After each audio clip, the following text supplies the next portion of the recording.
Хей ти, готов ли си да трупаш опити приятели, докато помагаш?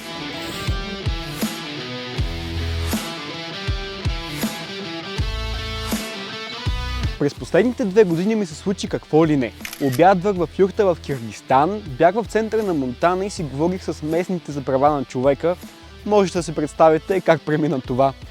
И няколко пъти бях в Брюксел, за да представям България като официалния посланник на програмата Еразъм Плюс у нас. Но стига съм се занимавал с мили спомени от битието си на мултиплеер.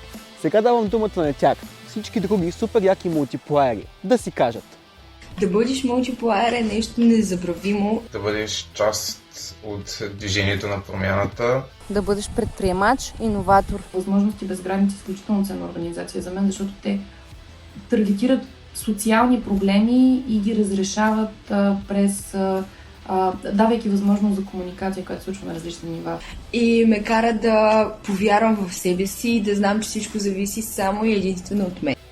Обичаме Сдружение Възможности без граници заради енергията, вдъхновението и опита, който ни носят. Заедно създаваме по-добро бъдеще. Най-обичаме да го правим, докато пътуваме из страната и се срещаме с много хора. Играем игри, водим разговори и дебати. Ако искаш и ти, стани част от екипа на мултиплеерите още сега. Кандидатствай. Линкът е в описанието. Благодаря. Зайди, зайди.